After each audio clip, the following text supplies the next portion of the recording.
Here's a fun water fact. If all the water on Earth were packed into a 1 gallon jug, only about 1/3 of a cup would be fresh water. And the part we can actually use is just 2 to 3 tablespoons. The rest is either frozen, buried deep in the ground, or just too salty to drink.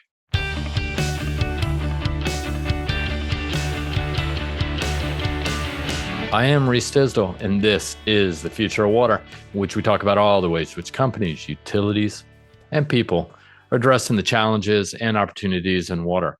This is episode 125. That's a 125. And I have a good feeling it's going to be a great one. That's because today I'm joined by two colleagues. You get a twofer. Bluefield senior analyst Amber Walsh, who you've heard a lot from recently, and Europe analyst Zeneb Malmen out of Barcelona. These two are at the forefront of Bluefield Research's industrial water analysis from Boston to Barcelona. Bluefield has released its industrial water forecasts and market trend analysis, both for the US and Europe. So I thought I'd bring these two on to talk a little bit about not only how these two markets are the same, but also how they differ. What are the hotspots? What are the industrial verticals that are driving the forecast? But also, what do the policy landscapes look like for each of these? So I thought this would be a great opportunity to bring them in. But before we get to Zeneb and Amber, you're going to have to bear with me just a little bit longer because something caught my eye this past week. According to the Financial Times, that is those pink pages out of the UK, Europe's electricity system has apparently been facing a new stress test. That is extreme heat.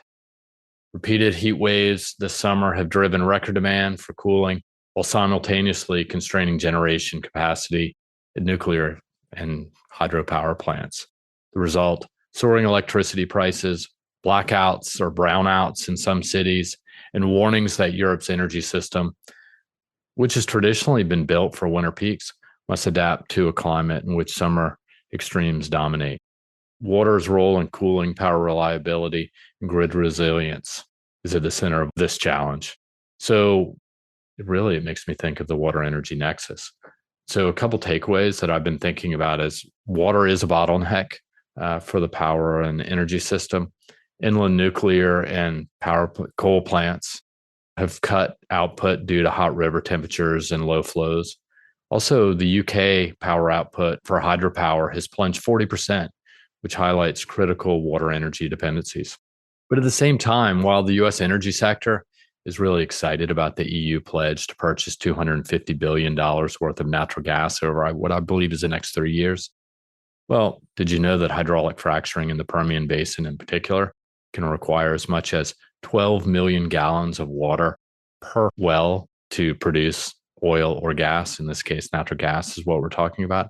So this is a water play as well. It's not just exploration of oil and gas. There's a huge water component. So extreme heat in Europe exposes a hard truth.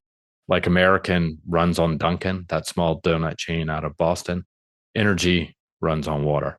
So what I'm hoping is that you'll stay tuned for more analysis from Bluefield's team of water experts as we uncover not only the water energy nexus, but also what's happening in the oil patch. Also with natural gas in the Marcellus and the Appalachian, we're doing a lot of analysis in that area. We're now looking at the nexus between data and power and what that means for water demand and water solutions. So this is really exciting stuff that's happening here at Bluefield, and hope you'll stay with us for the journey. And so with that being said, let's jump to Zeneb and Amber to see how things are going in industrial water in the US and Europe.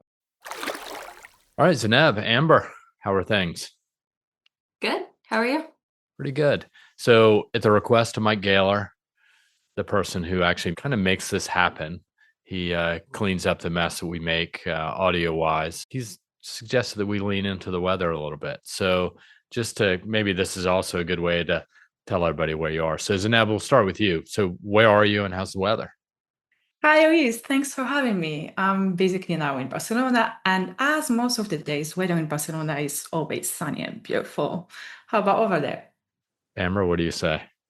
Really nice. Reese and I were just talking about this before the call. It's been quite nice weather recently. Well, not as much rain probably as we need, but it's been sunny and nice. Yeah, 10 days straight, no precipitation. It's kind of been incredible. And although a little bit overcast because of the Canadian wildfires, I think it's the second or third year in a row the Canadians have, covered us in smoke, at least in the Northeast. And so the sunsets, I think, are a little bit nicer this time of year. And although if you have asthma or other respiratory issues, it might be a bit of a problem. It's not bad today, though. But in any case, there you have it. That's from Mike Gaylor. That's his gift weather-wise.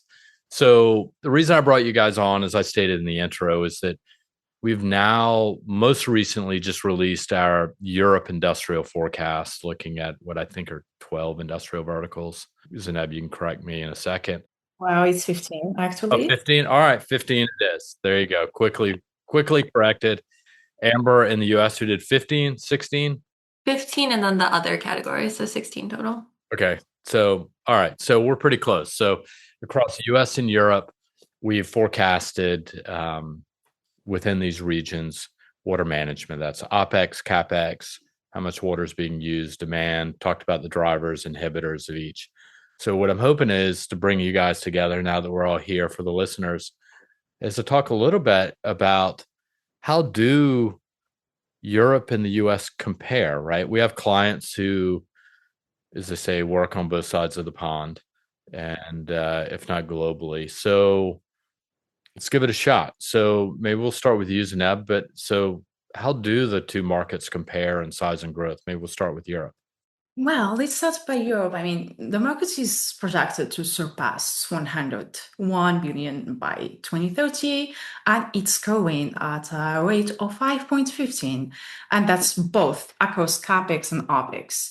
And we can actually break it down to three tiers. At the top, we are having the heavyweight, high maturity sectors like food and bev, chemical, pharma, and of course, power generation.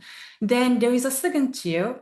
It's so smaller today, yes, but with a huge growth potential. And obviously, here I'm talking about data centers and semiconductors. And finally, we got a third tier with a slower growth rates like pulp and paper, resource extraction, more niche, less dynamic, I would say.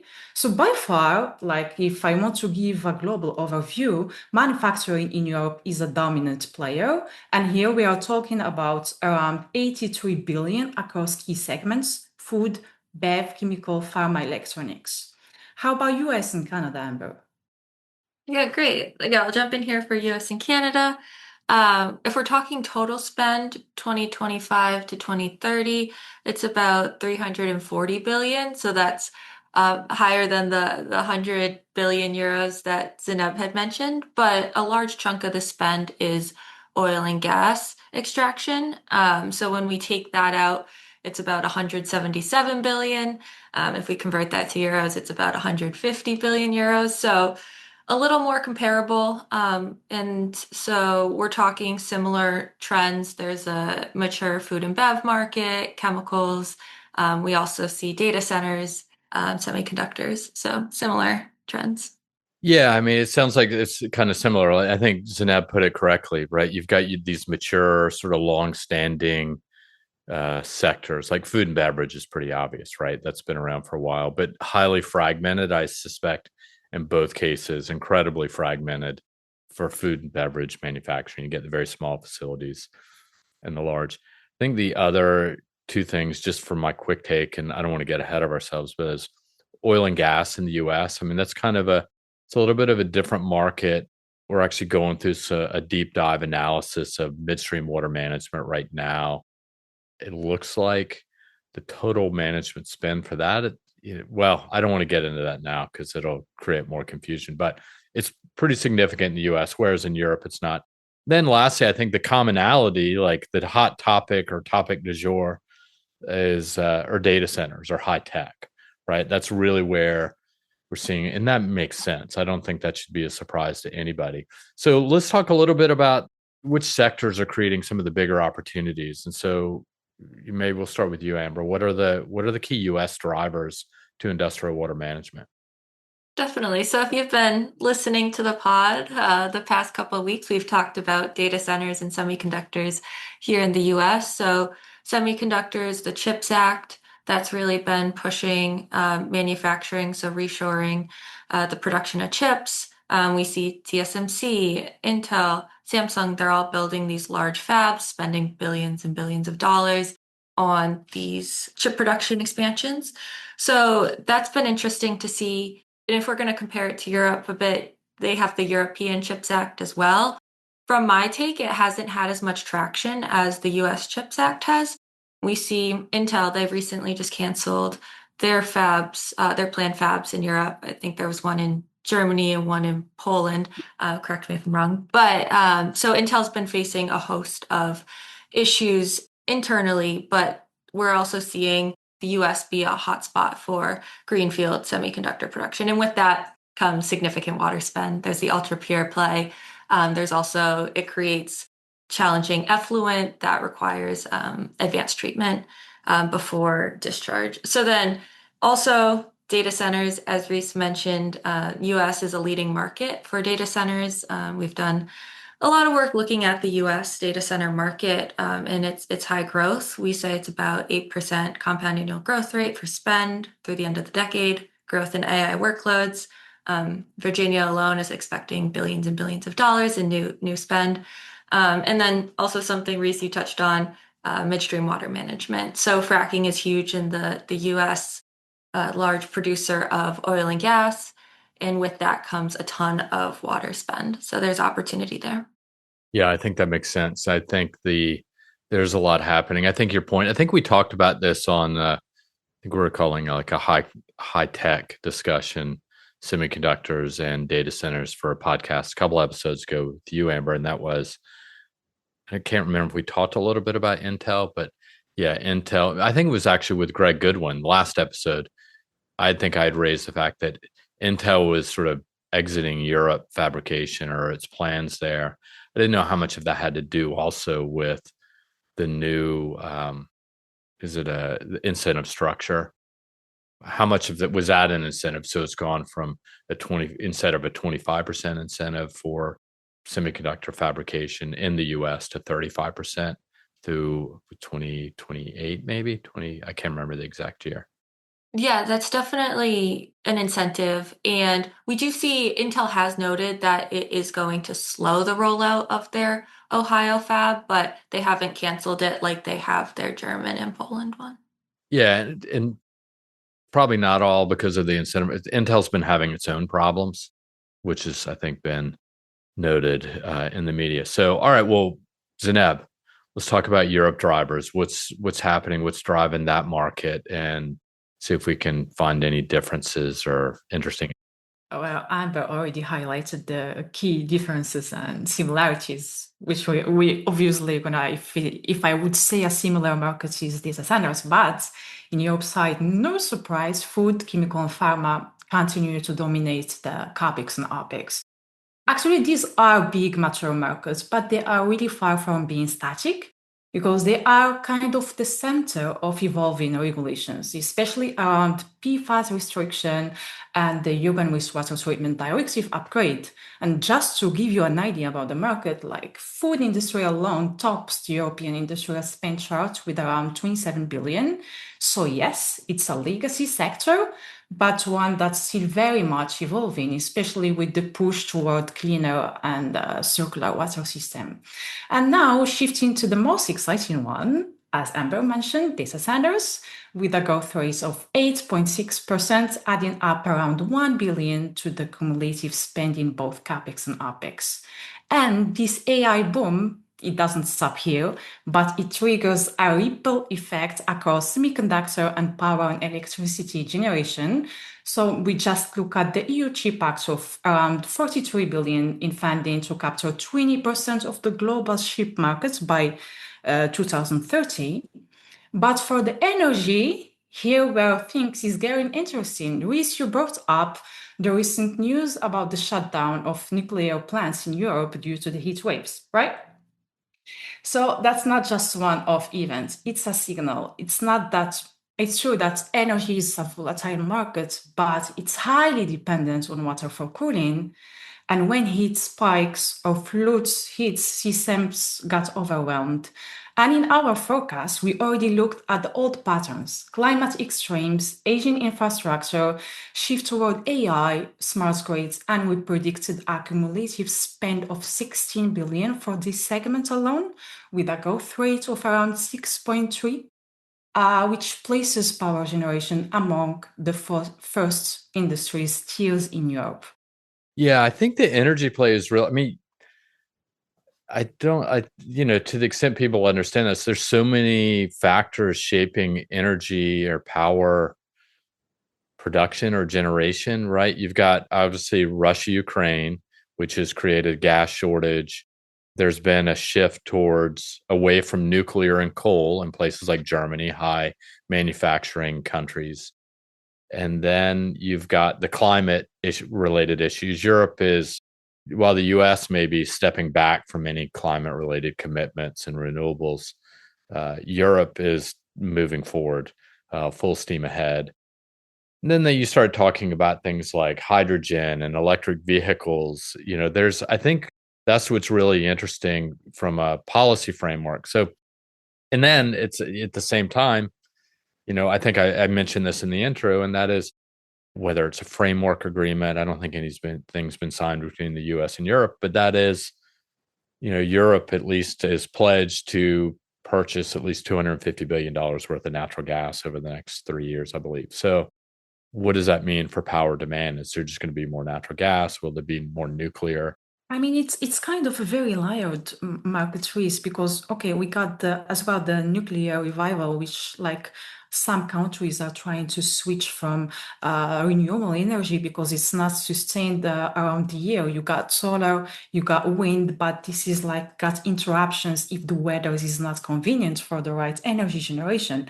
We got the data centers. Data centers is driving energy up because it has a double effect. It requires water for cooling and energy, and the energy needs water as well. So it's a kind of a double effect. And all this kind of driving up the demand, how this is translating into the markets, of course, everything is leaning or converging toward reducing the operational expenses toward energy efficiency, but we need high capex to achieve this target. Yeah, no, it's super complex and super interesting. And I think what it means for the water sector, I think in both cases, US and Europe, there are these sort of undercurrents in the industrial markets within either verticals or segments that are changing how water demand or what water demand will be and how it's being managed. So let's talk a little bit about regulation. So maybe we'll start with you, Zeneb. There is a lot going on in Europe. All right, so make it happen. Let's talk Europe regulations. What's happening? What a lot of things, like we got the European Wastewater Treatment Directive update, the push toward PFAS ban, water resilience strategy, European Green Deal. All of these are shaping and driving highly the markets. But the thing is not just a policy on paper, because enforcement is ramping up too. For example, countries like France and Germany and Netherlands are increasing inspections and penalties for non-compliance. And we already saw this in Italian case. So industry that haven't yet adapted, they are under real pressure. At the same time, regulation also creates opportunities, and through ECG frameworks, water use and circularity are becoming key metrics, especially for investors. But Europe market, as you mentioned, Greece, is still very fragmented. Different countries have different rules, level of industrial maturity, market exposure, and plus for high growth sector like data centers, land scarcity is now an issue. And we saw this already in Germany with the limitation of permit accreditation to build up and operate data centers.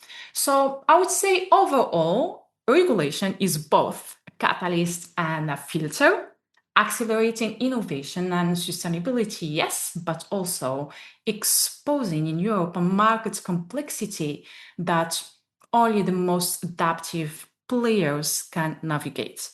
Yeah, no, I think that makes sense because you've got a centralized authority through the EU, and then you've got the state and local governments or authorities. So they're once again multi-layered. What about in the US, Amber? What stands out in your mind as far as our forecast and outlook?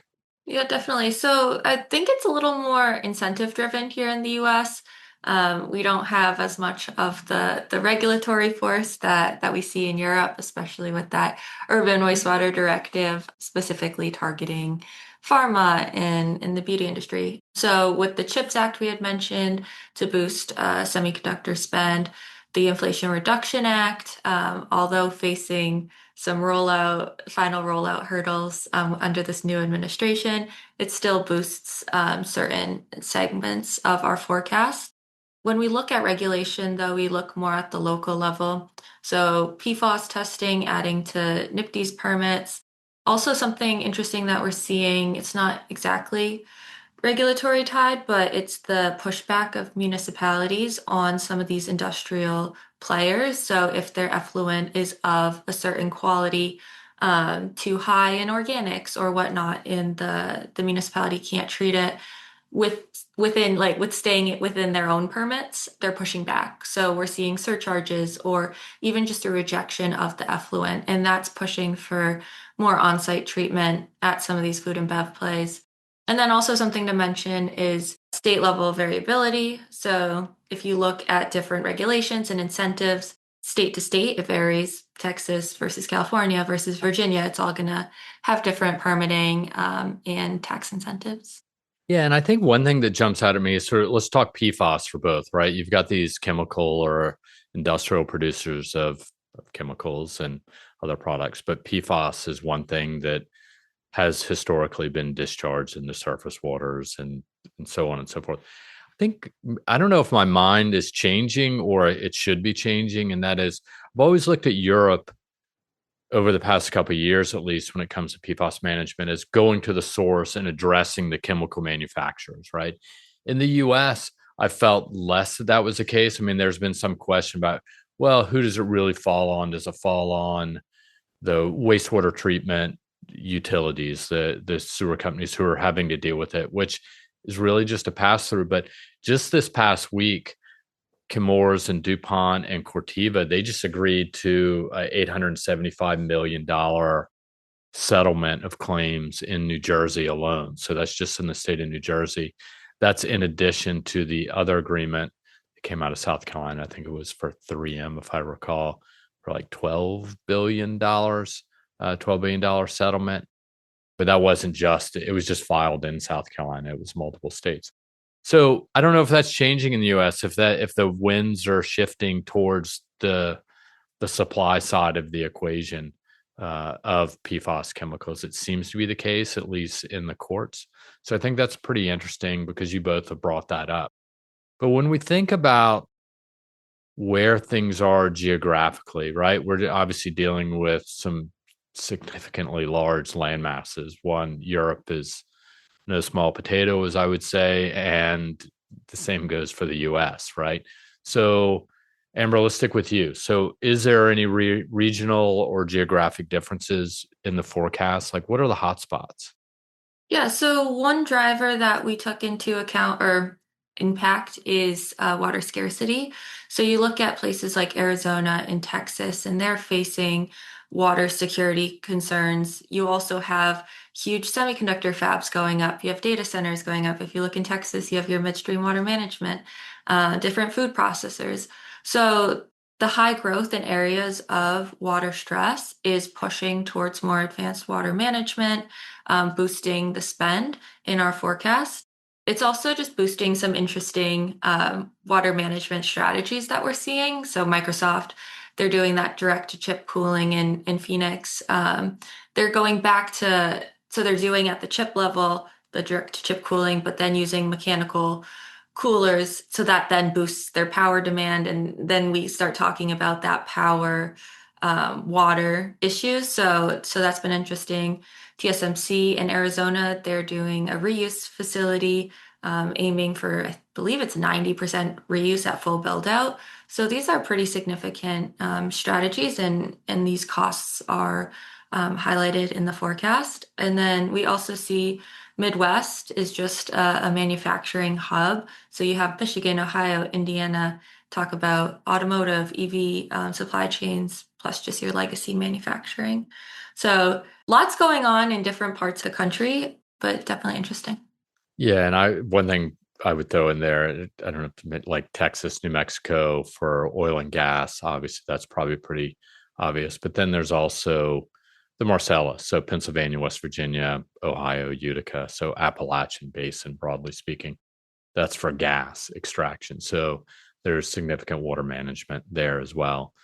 All right, Zainab, what about geographically for you? And I'm going to bring it up because we've done research on this. I think it was related to data centers in the past, but you and our colleague Keith Hayes, and I think Antonio Del Olmo as well, have talked about flap D, right? And it's something that I could never remember, but I'm going to ask you a little bit about that.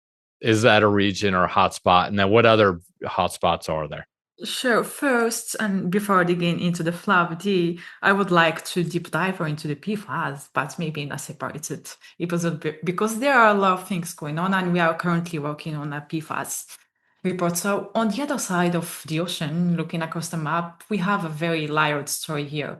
At the high level, digital expansion in the north and west, climate pressure in the south, strong industrial muscle in Western Europe, and a shared drive toward resilience, reuse, and regulation-ready systems. And yes, let's start with our famous FLAP-D countries. And here talking about Frankfurt, Germany, London, Amsterdam, Paris, and Dublin. These are the core digital and data centers hub, and they are driven by the explosion of AI, cloud computing, and hyperscale infrastructure. And now we saw a trend of gigafactories and a lot of funding going on there.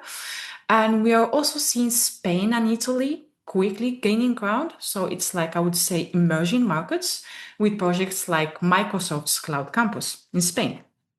And in Southern Europe, the question and the equation here is shifting because these countries are facing high water stress, but also have a strong bev and food sectors, which makes them prime targets for water scarcity. Then if we are talking about scarcity, we are talking about solutions as well, which is reuse and desalination in this case. Benelux and Nordics is another story. Think Belgium, Netherlands, Sweden, Norway. They experience slower water stress, yes, but they are home to heavy manufacturing and chemical industries. What stands out there is their high ECG focus, and these regions are always ahead of the curve in adopting water saving technologies. So, in general, it's not a one size fits all market. The most successful strategies are the one customized to local pressure, industrial needs, and long term climate goals in the cradle of the European Green Deal vision. Yeah, I mean, your point about the solution. So, like Southern Europe, Spain, and Italy in particular, and things like reuse and desal. One thing we're working on now, which Amber knows about, and that is we're working on a US reuse report. So maybe it sort of puts something in my mind to maybe get, because Zeneb, I think you worked on our last forecast for reuse across Europe. Maybe get you and or Maria as well. I don't know if she worked on it, but also Megan and or Amber. We'll see, and talk about compare markets once again, looking at the U.S. versus Europe, because I think there are slight differences as well as far as off takers, how the water is being used. Is there a move towards potable? I think it's a lot of it's irrigation. There was a lot of irrigation going on in Southern Europe because it's the main sector, but we saw like incredibly increasing trend between 2016 and 2024. Like the ratio of indirect potable water use was increasing. So what kind of projects, especially going on in Spain, they just take water and they do injection in aquifers with a specific ratio, like 2 to 3, and then they uptake it from the upstreams and they use it in that way. It's mixing with the river water and it has like better quality, I would say. I would say it was not having a bigger share of the pie, but it's an emerging trend we could capture in our use report. Interesting. No, I like it. All right. So I don't know what the difference is. You guys tell me. Is this a CAPEX game or an OPEX game? So are we talking about capital expenditures or operating expenditures? That's a very, very key, good question. And let's break it down. It's a game, I would say. So, okay, we're seeing heavy retrofit demand across industries. And in Europe, this is driven by compliance. For many companies, that's triggering obviously big CAPEX injections. And especially in sectors like power generation data centers, where energy intensity is high and long-term regulation compliance is a non-negotiable. But the logic here is very, very simple, Reese. Spend now to save later. Simple. You invest in modular cooling systems, mobile cooling water, and even AI-powered predictive maintenance platforms, and over time, you reduce the OPEX, especially in terms of energy and water losses. And we're already seeing this with Veolia's pilot projects that are deploying mobile cooling units to meet heat waves driving stress. A perfect example of CAPEX unlocking long-term OPEX efficiency. But for the problem is for these existing plants, it's often a blended approach, I would say. It's kind of a balance. You need solution upgrades to meet stricter discharge forms, and that show up in both CAPEX and OPEX. So you're buying new equipment and operating it differently means more chemical, more treatment steps, and more maintenance. Let's take the chemical pharma industry, for example, with the extended producer responsibility expanding we are having in Europe. Compliance now mean higher OPEX, especially for water treatment. So these companies are under pressure to constantly upgrade discharge quality, which cannot be done only by hardware. So overall, it's not a one-sided game, I would say. It's today's market. The smartest players are the one who can balance strategically the CAPEX and OPEX. All right, so you've hedged, but you started with a heavy retrofit demand. I'm going to start with that. So Amber, shifting gears to you, are you on the same page? What do you think? Yeah, it definitely varies segment to segment or vertical to vertical. As we've talked about semiconductors, data centers, there's a large greenfield play here, and there's massive upfront CapEx. There's also OPEX play because semiconductor fab, for example, we had talked on the previous podcast about Veolia working on that 16-year contract for operation services. So definitely a play there as well. We see rising chemical costs, energy costs, and that's really pushing towards a more service-based model in optimization. So we're seeing how can these players kind of shift from putting all this upfront capital to more of an OPEX play. So we see Cambrian, for example, they work a lot in food and bev, and they have these water power purchase agreements, and Cambrian fronts the capital, and they pay an OPEX fee. We also saw that with CAI funding that semiconductor fab water reuse facility. And then we're also seeing companies reduce OPEX for the corporate players through digital tools. So Ecolab's an example. They're using their solution to reduce OPEX. So it's both. Definitely depends on the segment. If we look midstream water management, there's a huge OPEX play. If you look semiconductors, you have both the upfront CAPEX, but also we expect long-term OPEX. So yeah, not a clear-cut answer for you. Yeah, I mean, it seems like, I think Zainab touched upon it. I mean, you spend now to save later, and that's a big pill to swallow for companies, CFOs in particular, right? You know, how much capital they want to outlay up front. But it seems like, given the state of the world, is sort of, even in the intro, we talked about curtailment in the power sector because of available water supplies. And the same goes for semiconductor fabs in Southern Arizona. There's real water risk, right? And so operationally, a lot of these companies and management teams are having to decide, how do we reduce risk? Because otherwise they can't afford to not have water. So, all right, well, maybe for the fun part, and that is on the company or competitive landscape. How should companies, I mean, at least at a high level, I know there are a lot of companies, how should they position themselves, or what should they be thinking about when they look at the two somewhat distinct markets. So, because there are different players, different approaches, and there's different receptivity on what's needed. So, Zeneb, what do you think? What about Europe? You're a company looking at Europe. What do you think about? Yes, actually, let's like start by high level and see where companies are moving strategically because we could track a shift in their strategies in the industrial ground. So we are seeing more companies expanding across the value chain, not offering only one solution, but I would name it a kind of deployment, offering integrated M&A solution that groups design, build, operate, and maintaining contracts. That's creating a hybrid model where CAPEX and OPEX are increasingly linked. Hardware and equipment firms, many are now moving beyond just supplying components, but they are strategically or doing strategic acquisitions to build out a full solution portfolio. And we saw this in Grundfos acquisition for adding like filtration, reverse osmosis, UV disinfection, like parts. We also saw chemical giants like DuPont entering the treatment space by acquiring ultrafiltration and purification firms. Others are deploying multiple treatment technologies into one package for industrial clients. I would say these are like major trends offering turnkey integrated water solution.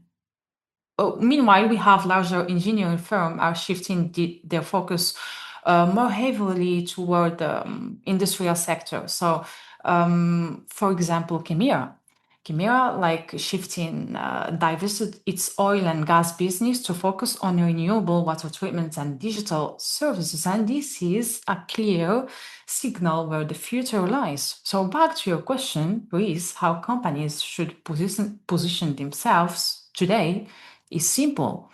Be compliance first, ECG aligned, solution integration, embrace digital, offer scalable retrofit solution, build or acquire across the water value chain because after all, the winners in these markets are not only tech companies, but the ones becoming full service industrial transformation partner. It's all about integration of more than one solution, and we already could track this trend. Nice. No, I like it. I think, as you said, you were talking about ESG alignment. I think I don't know if that's the same in the US now. It seems like the world has changed beneath our feet. Amber, maybe jump over to you. When you're a company or when you're thinking about the US, what are companies thinking about as far as positioning? Yeah, so similar trends. We see the digital component is big here, looking at how can we optimize operations.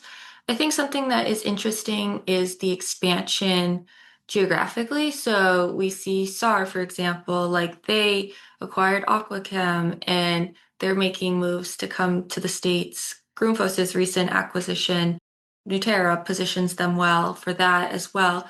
So there's been lots of through M&A expansions to Europe-based companies looking to the US market.